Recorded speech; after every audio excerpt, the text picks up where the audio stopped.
एक बार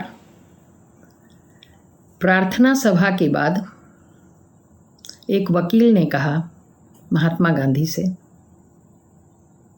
कि आप जितनी देर प्रार्थना में वक्त बर्बाद करते हैं उतनी देर में तो देश सेवा कितनी हो जाती।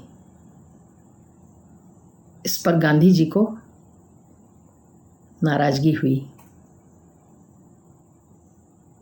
फिर भी उन्होंने शांत स्वर में कहा कि वकील साहब, जितना समय आप भोजन करने में बिताते हैं, बेकार कर देते हैं, उतने समय में तो आपके बहुत सारे मुकदमे जो है उनकी कार्रवाई हो जाती और तैयारी भी हो जाती। तो वकील साहब हंस कर बोले कि महात्मा जी, भोजन के बिना मैं काम कैसे करूँगा? भोजन तो मुझे करना ही होगा। इस पर गांधी जी बोले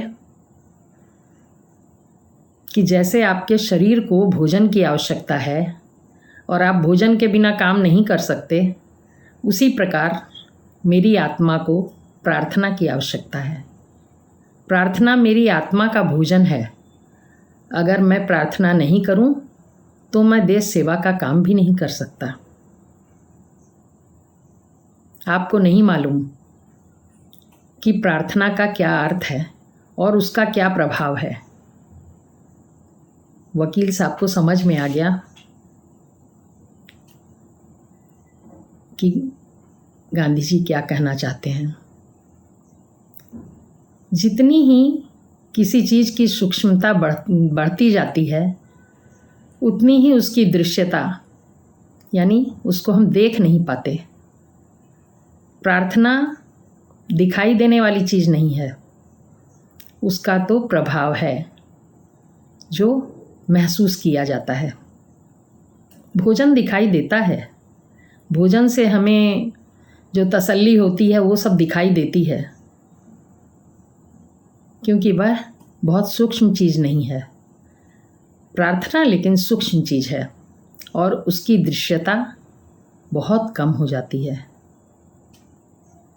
तो वकील साहब को प्रार्थना का असर समझ में नहीं आया था।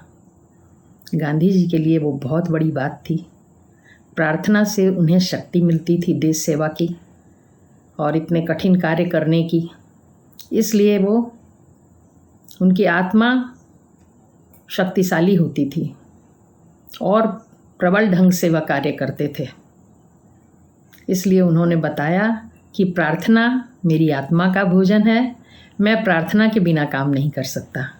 जैसे आप भोजन के बिना नहीं रह सकते, वैसे ही प्रार्थना मेरी अनिवार्यता है।